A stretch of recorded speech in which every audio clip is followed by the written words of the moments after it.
Thank you. Thank you, Jean-Daniel. Thank you for inviting me to this great workshop. So this talk will be about some relation between statistics and topological data analysis, and I will try to present some ideas and some methods in this topic. And I will also show you a small presentation of what can be done with Goody and statistics with maybe some other libraries. So I will try to do some Python during the talk. Okay. No. Okay.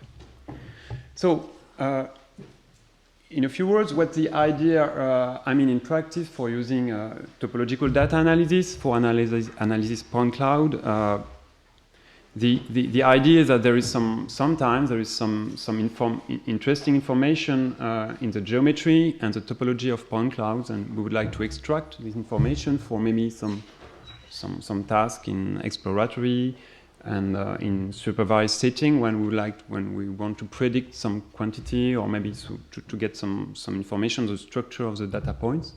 And there is maybe two popular methods in TDA now, which is the mapper algorithm and persistence homology. And I will talk about persistence homology today. And I think this is an important topic, and there is a lot of connection between, well, there's a lot of things that can be done with statistics related to persistence homology. Okay, so why is it interesting to use some topology for analyzing some data point? Because the information which is provided by TDA is multiscale, it is compact, and it is invariant under coordinate changes, which is something really important in practice when we have to decide what are the axes for the data. It is also stable with respect to small perturbation, and we expect that it is informative in some particular setting. So the idea is to build some topological descriptor and to use this topological descriptor to do some prediction and to do some analysis. There is probably two main ways to use TDA in practice. I mean, from my practitioner point of view, it can be done for exploratory analysis by defining some signatures, some topological signatures, and then try to analyze these signatures for themselves, trying to understand what they mean, I mean, in terms of topology. And there is another way to use these signatures, is to use them in a standard pipeline of machine learning. For instance, when we define the signatures with other signatures, some topological, some geometric descriptors, maybe some spectral signatures, we put all these things together and we try to design some clever algorithm to predict some output quantity. So, for instance, in this example, we try to predict the activity of somebody who is working with a sensor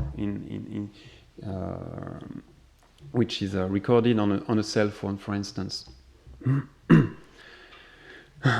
Okay, so now, if I'm playing with TDA in a statistical point of view, this means that I consider data as generated from an unknown distribution, exactly as in the previous talk.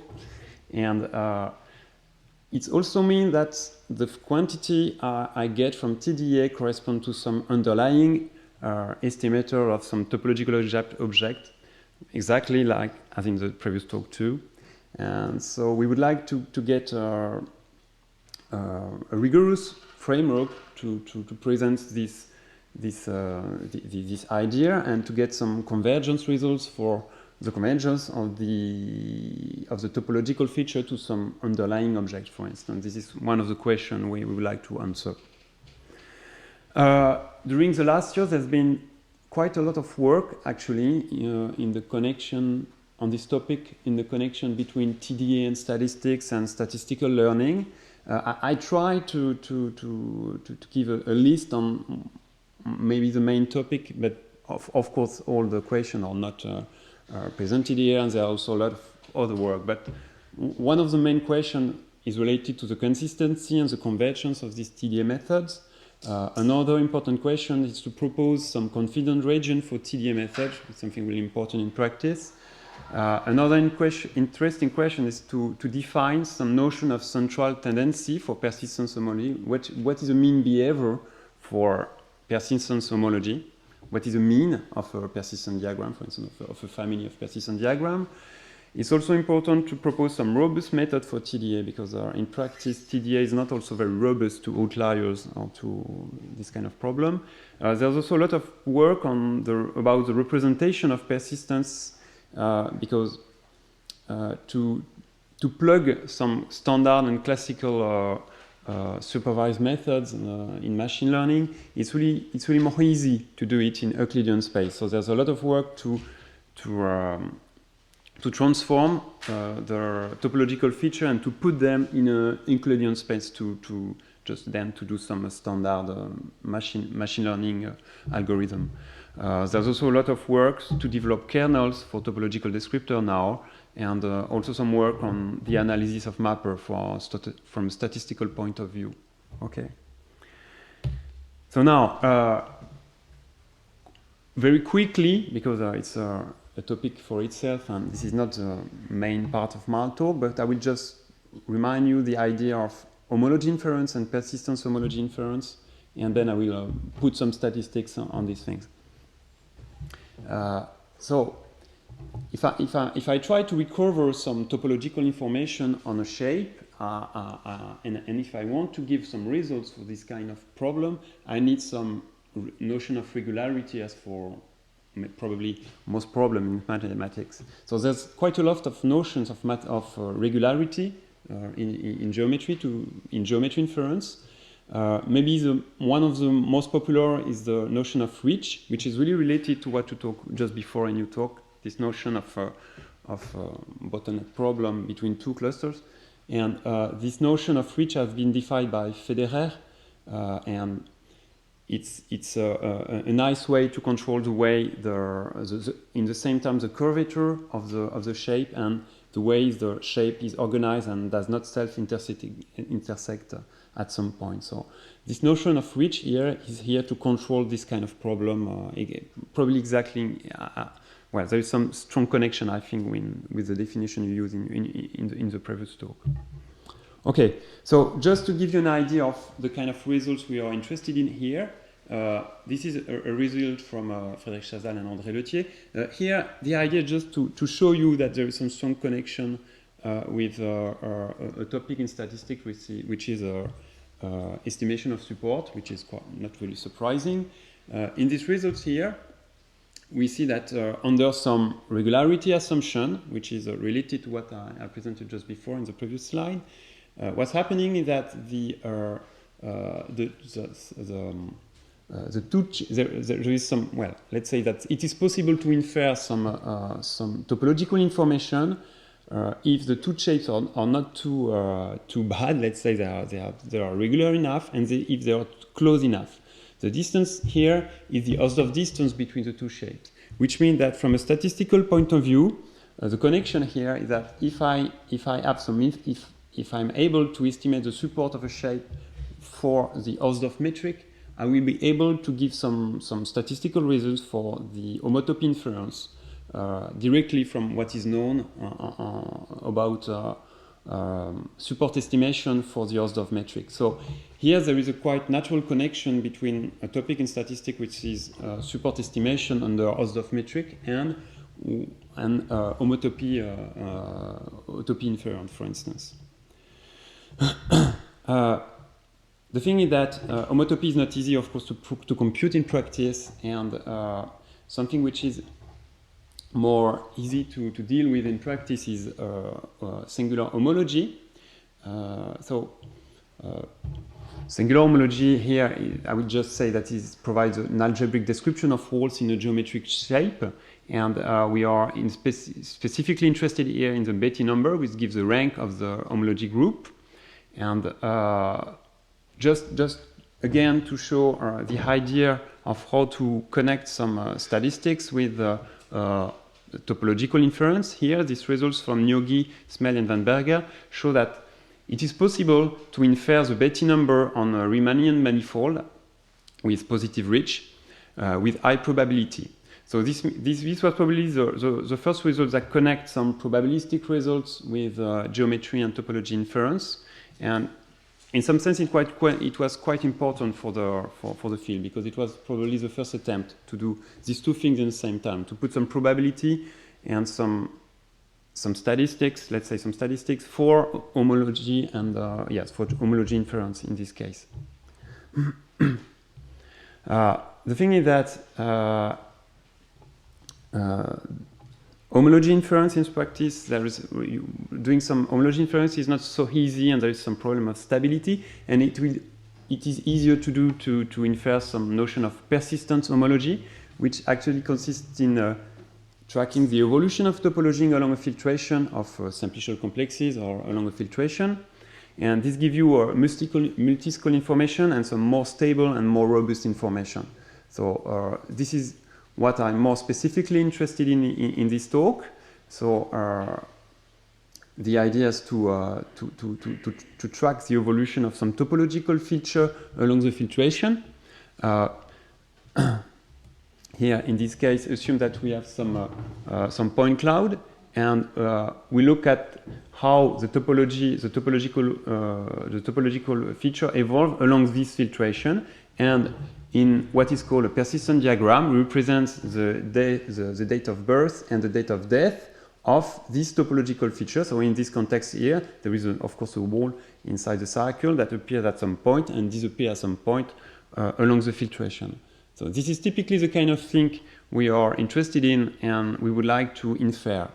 So if you remember what I said before, I would like to see this kind of object as an estimator of an underlying object that is, of course, related to the distribution of the data point.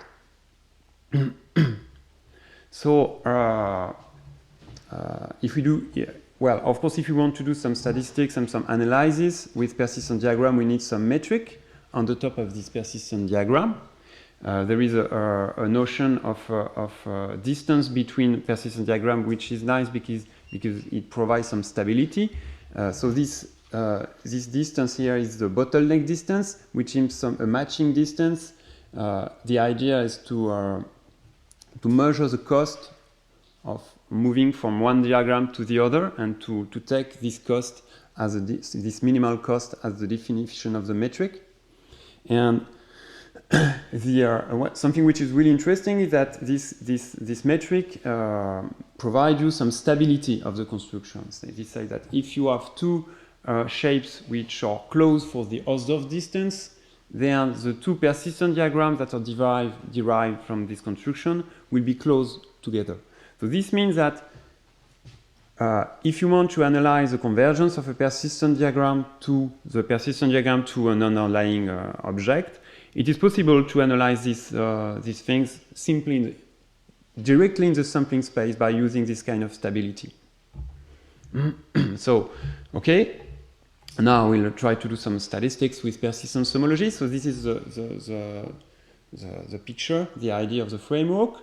We start from a metric space, and we sample some point on a compact set X. So this gives you a data point here.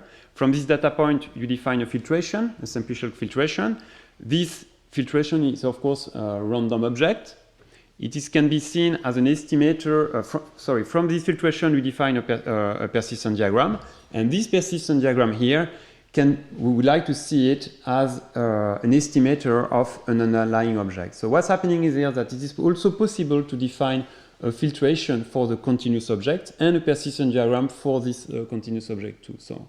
So then using the stability results I show you just here, it is just quite easy to prove some convergence and to derive also some convergence rates for the convergence of a persistent diagram here to some underlying object, which is the persistent diagram of the support of the distribution actually. So the target in this context is simply the persistent diagram defined on the filtration of the support of the distribution. So from this general picture, it's then possible to derive some rates of convergence. So it is also some minimax rates of convergence in this case, as in the talk of Sanjoy. So here, if you want to if we want to understand what is difficult in this problem, the problem will be difficult if there is some area in the distribution where there is no mass.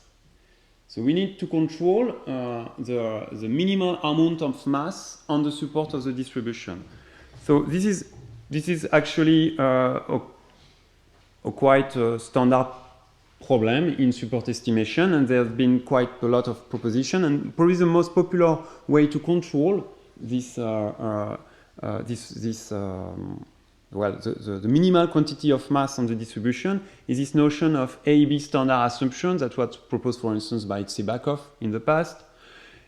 It's only say that the mass of the distribution of the ball grows as a power of r, where r is the radius of the ball, and you assume that this minimal quantity of mass grows at least at some power of r. And B here, the power on r, actually corresponds to some kind of intrinsic dimension, and it's also related to the VC dimension too. So it's some kind of description of the intrinsic dimension of the support of the distribution. And then, from the previous stability results I show you, it's quite easy to derive some minimax rates of convergence over this kind of family of distribution, which give you exactly the same rates of convergence as what you find if you look at estimation of the support of the distribution under Hausdorff metric, which is not surprising. What's interesting here is that if you want to look at lower bound, it's not Fano in this context, but using a standard Le-Camas argument, you can find a minimal, you can show that the lower bound almost match up to the log, and the Fano argument does not give you the log in this context. So, well, but you can show that the log you can get the log in some particular context in this way. Well, by the way, the rates of convergence you obtain here are minimax up to the log. So something which is more interesting for the practice is to design some confidence region, because if you have a persistence diagram and in practice you would like to know what is significant and what is not significant. So remind that in this persistence diagram, each point corresponds to a particular topological feature. So think about a wall, for instance, inside the point cloud, or two connected components that appears or disappears at some point in the filtration. So the x-axis is the date of birth, and the y-axis is the date of death. So, of course, everything which is on the diagonal corresponds to something that appears and disappears almost in the same time. So usually what people say is that this kind of objects are not significant, or at least are, let's say, not easy to distinguish from the noise. Maybe it is significant, but the thing is that maybe you don't have enough points to say that this point is significant. So the idea here is to design some confidence region for the persistence diagram. In other terms, to say, okay, these points here, I believe in them because I have enough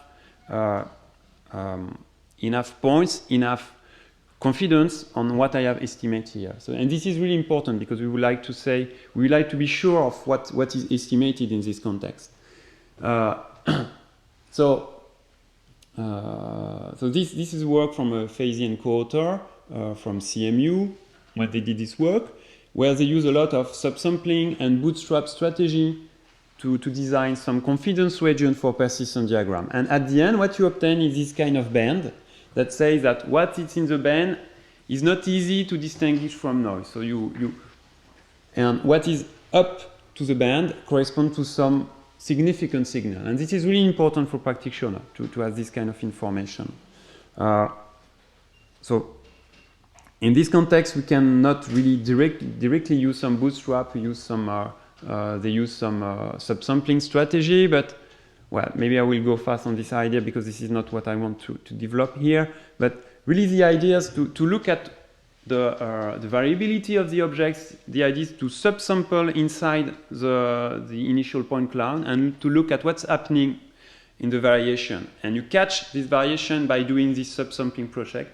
And you, at the end, you estimate this band, you tune this band by looking at the variation by doing this subsampling strategy. by looking at the variation by subsampling inside the initial point cloud. This is the idea behind subsampling and bootstrap strategies. Okay. So, convergence rates, confidence region, and another important question in what is the notion of central tendency for persistence homology. In many applications, you don't have one persistent diagram, you have a complete family of persistent diagrams. And you would like to have maybe some clusters sometimes, maybe some representation of maybe one persistent diagram that corresponds to the mean behavior of this family of persistent diagrams. So actually, there's maybe two different directions of research on this topic at the moment.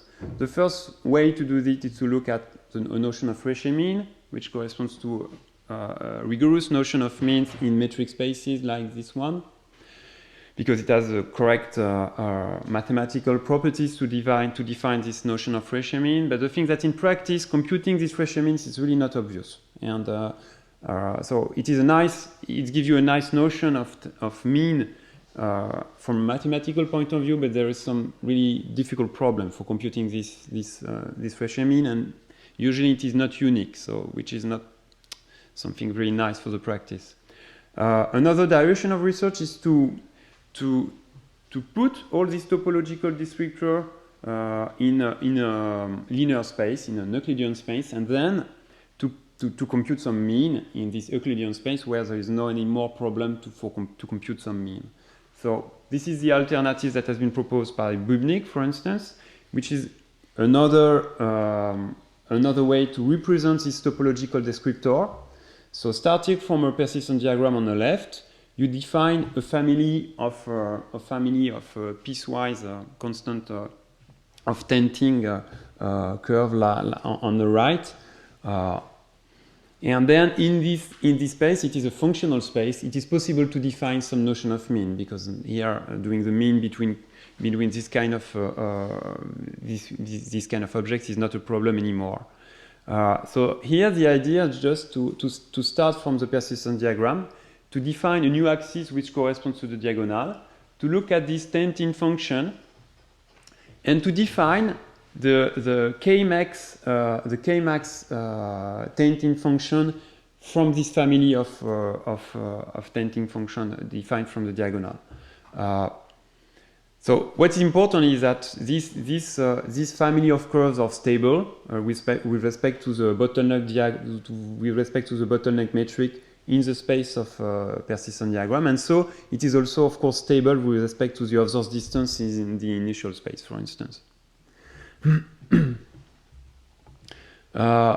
Now, something which is possible in this context and which can be really useful in practice if you have a very big data point. It's really difficult to compute persistence homology when the size of the point cloud is too large.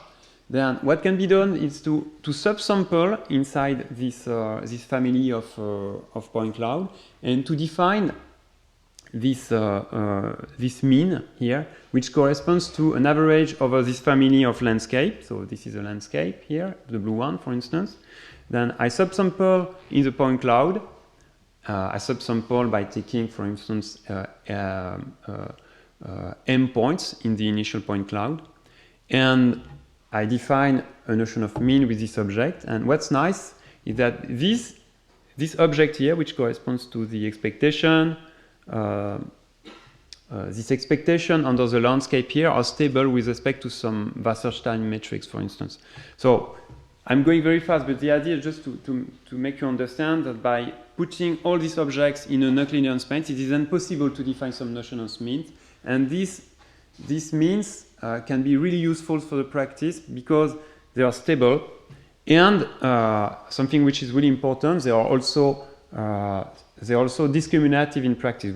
It's not possible to prove a corresponding lower bound, but in practice, for instance, here we did some experiment to prove that this kind of signatures is important to distinguish between several behavior. It is possible to use this kind of signature to do some classification, for instance, between a family of landscapes. Okay. So I will not. I don't want to develop this kind of idea more, but I would like to show you what can be done with a Goody library on a specific example. I think it will be more interesting. So this is just the commercial break about Goody and how we can plug Goody with other libraries, and how, just to show you that it can be done very, very easily now.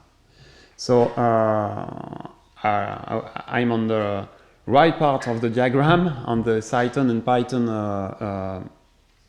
interface of Goody, and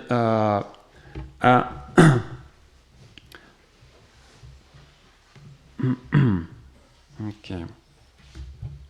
So this is just a Jupyter notebook, which is one of the ways to play with Python and to load some libraries and to do some data science with many libraries that are now available. So I started from an example from Bubnik, which is protein binding. So the idea is just to analyze the structure of the protein, but the protein is not described by its geometric representation in R3.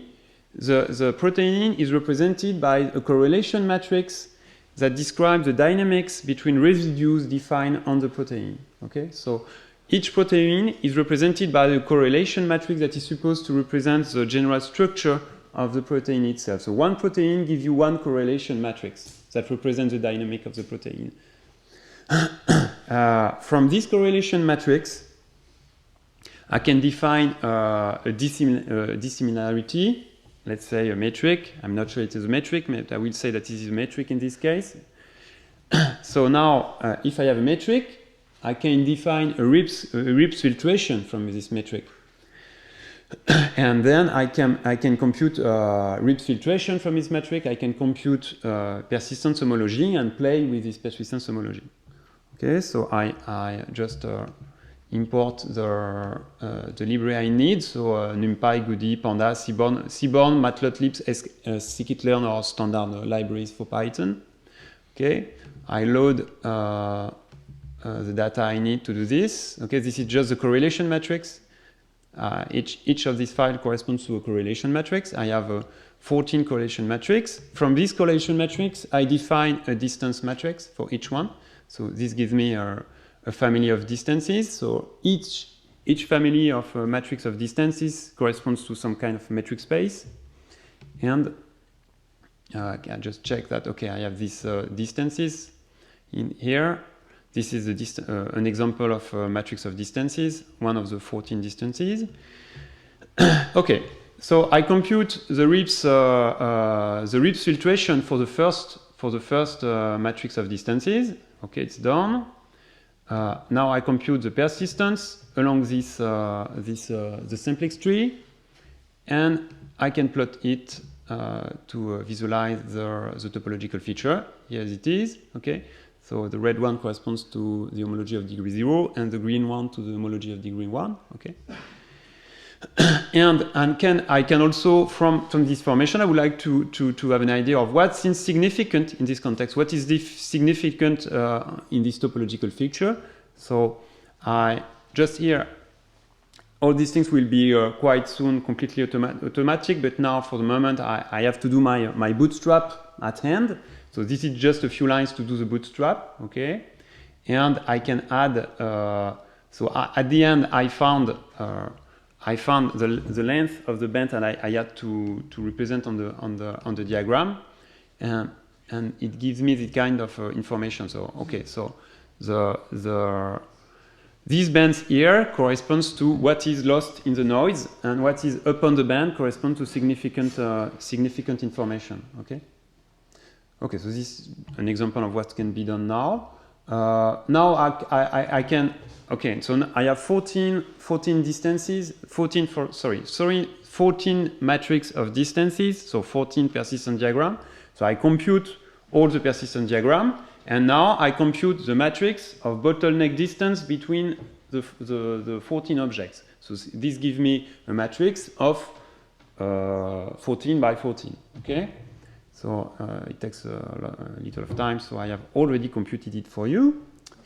And finally, okay, so I would like to, so this gives me a matrix of distances, and I would like to visualize the configuration of this 14 protein in a simple way. Okay, At that point, I could do some classification or whatever, but just to show you, I just load some scikit-learn library, for instance, to do some multidimensional scaling to visualize the things, and finally, I obtain this kind of things, which each points here correspond to one protein. So, okay? I can also play with landscape in this context, etc. Just to illustrate the fact that it's quite easy now to interface Goody with other existing libraries in statistics and machine learning. Okay? So this is the end of the commercial break. And I go back to my talk. So, to finish the talk, I will say a few words about what is robust TDA, because one of the problems with topological data analysis is that it can be really sensitive to outliers. For instance, if I study the sublevel set of the distance function to a circle, if there is no noise, everything is nice. I have this nice distance function. The persistence diagram to the sublevel set of this distance function is nice, and I recover exactly what I want. But of course, as soon as I have a little of noise inside the circle, things start to be very bad, and I have a lot of noise that appears also in the persistence diagram, which is not surprising because I have these points here that can be really painful in practice, this noise.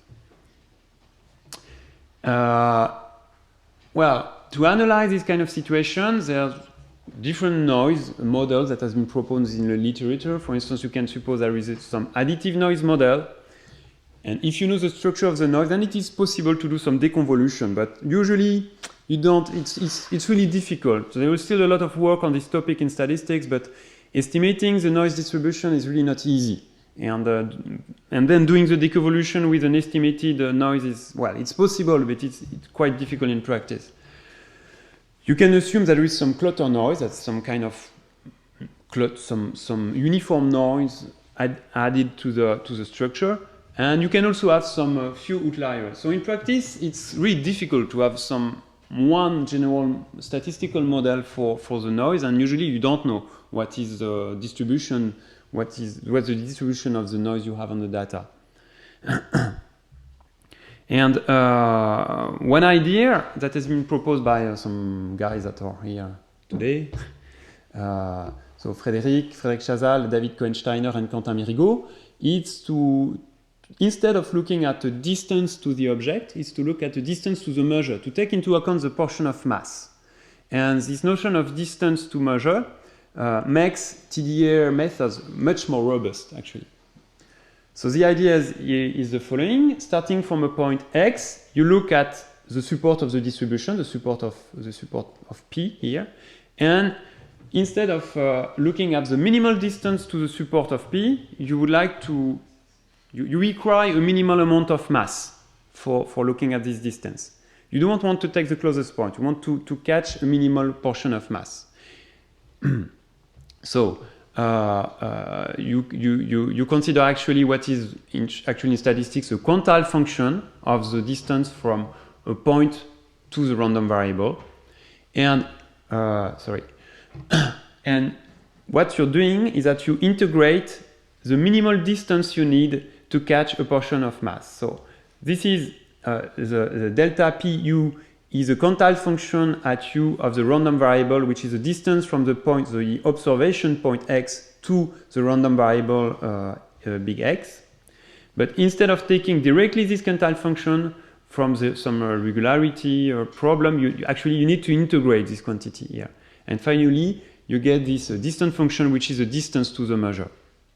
And this distance to measure will be used in TDA procedure instead of the distance the standard distance function. Okay, so this distance to the measure has some nice property. It is stable with respect to Wasserstein distance, for instance. It is also semi-concave, and this ensures some strong regularity properties of the geometry of the sublevel set, which is nice for geometry inference. And if a probability distribution is close for the Wasserstein distance, then this means that the sublevel set of the distance to this other distance will provide a topological correct approximation of the support of P, which means that by, for instance, if you have a point cloud which is not so far from the Wasserstein distance of the underlying distribution, then using this distance, you will recover a topological correct approximation of the support of P, which is something which is nice. But as you can see here, the stability result is not anymore for some Hausdorff or some subnorm quantity. It is with respect to a metric between the distribution, the Wasserstein distance, the Wasserstein 2 distance between the two distributions.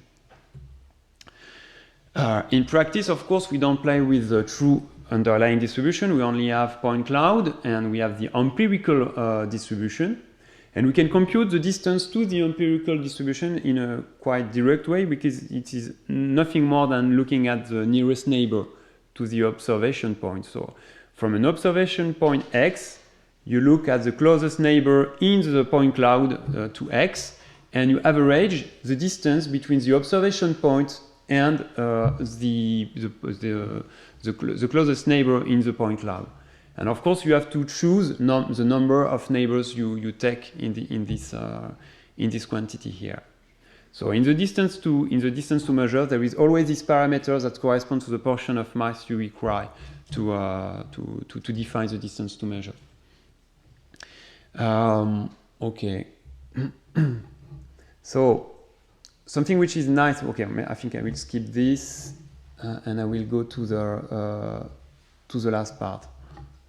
So, just to show you what's happening with this new distance to measure, with this alternative distance, because now it's not really new. So, starting from this example on the left, you can compute the distance to measure, and you can compute the distance function, and you can compare with what's happening with the distance to measure. So, in the first case, everything goes right because there is no problem, there is no noise.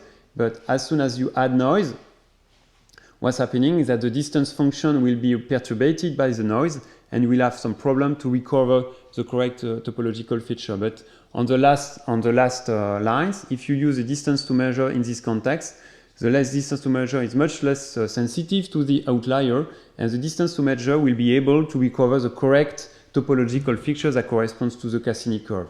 So on the right picture, on the last picture on the right, you can see that the topological feature are upon the confidence region, and so we're happy with this because, of course, it corresponds to the underlying structure we would like to infer.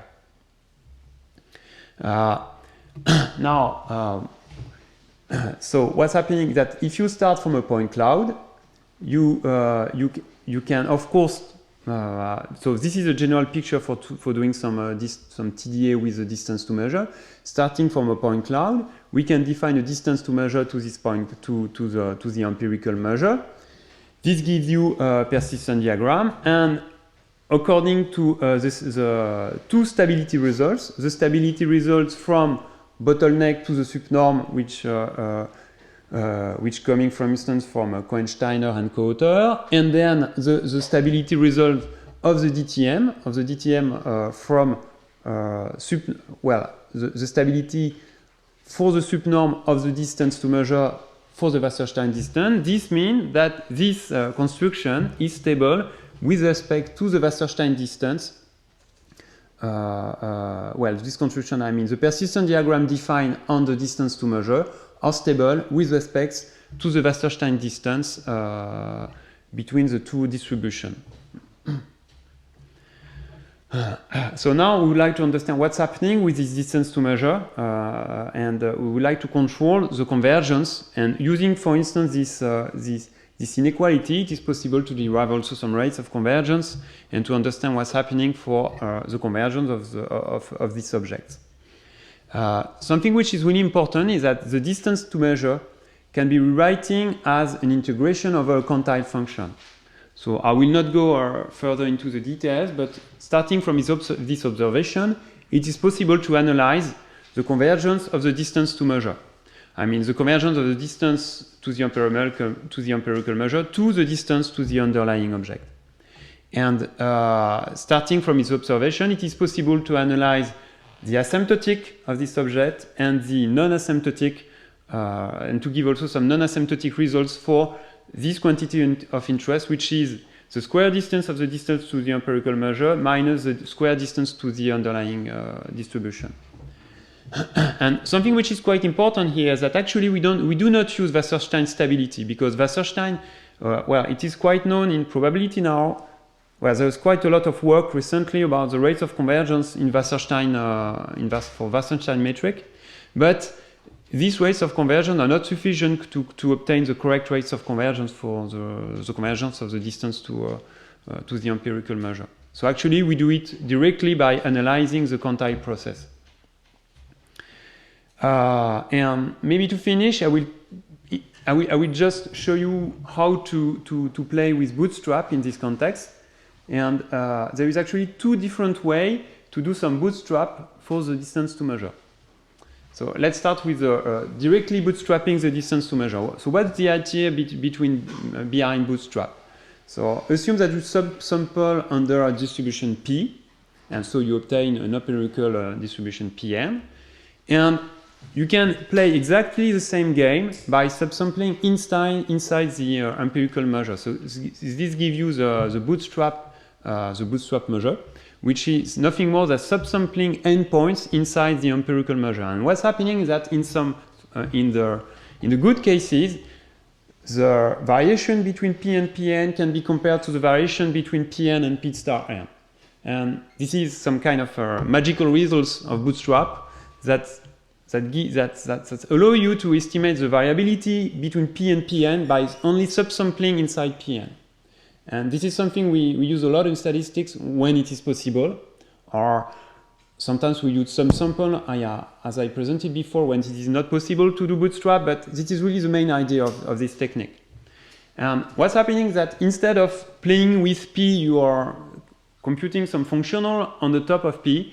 If this functional is not too bad, you need, for instance, some notion of Hadamard differentiability, then it will also possible to estimate the variability between phi of P, phi of Pn from the variability between phi of Pn and phi of Pn star. And this is something we use a lot in this context. When we don't really know what's happening in the metric spaces, by simply subsampling, we try to estimate in this way the variability of the process. So actually, this is the idea now. Starting from a point cloud, we subsample inside Pn, so that x star 1, x star n. From this gives you a P star n within a subsample, a point cloud which has been bootstrapped inside Pn. Then from this, we estimate the quantile of the subnorm between the distance measured to the empirical measure minus the distance to measure to the bootstrap measure, and by this way we estimate the quantile the quantile we need to define confidence region. So this is a bit technical, but the idea is really we do some bootstrap on the point cloud to estimate by this way the band we need for the final to get some confidence region for the distance to measure, for the persistent diagram of the distance to measure. There is also another way to do that. It's to directly look at what's happening in the metric space by directly looking at how the persistence diagram evolved by doing some bootstrap in the initial point cloud. So this is what we call bottleneck bootstrap, by directly doing the bootstrap, by measuring the variability in the metric space. And usually doing this, we observe some better confidence region. So this is the bottleneck bootstrap. We have the persistence diagram of the sublevel set of the distance to measure. We have the persistence diagram of the sublevel set of the distance to the empirical measure, and the persistence diagram of the sublevel set of the distance to the bootstrap measure. And we directly bootstrap in the set of persistence diagram by considering the random quantity, which is the bottleneck distance between the bootstrap the bootstrap diagram and the estimated diagram. And this gives us a quantile that can be used to design some confidence region. Okay, so this is just a summary of what's happening.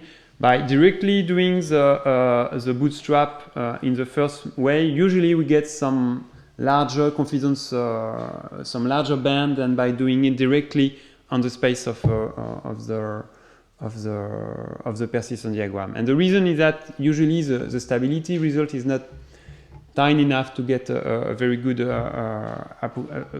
estimation of the confidence region. Okay. Okay, so I think I will finish with this. So TDA methods focus on the topological properties of a shape, and TDA methods that I explained in the beginning can be used, I mean, from a practitioner point of view, as an exploratory method, in particular where the point cloud is sampled on and close a real geometric object, but it can be used also as a feature extraction procedure, and then we can plug some standard algorithm to do some learning tasks. TDA is an emerging field at the interface between mathematics, computer science, and statistics, and that's why I think it's really exciting. There's quite many topics now about statistical analysis of TDA, and also a lot of application during the last year in medicine, biology, and etc. I think we'll have some presentation of this topic in the rest of the day. Thank you. Thank you.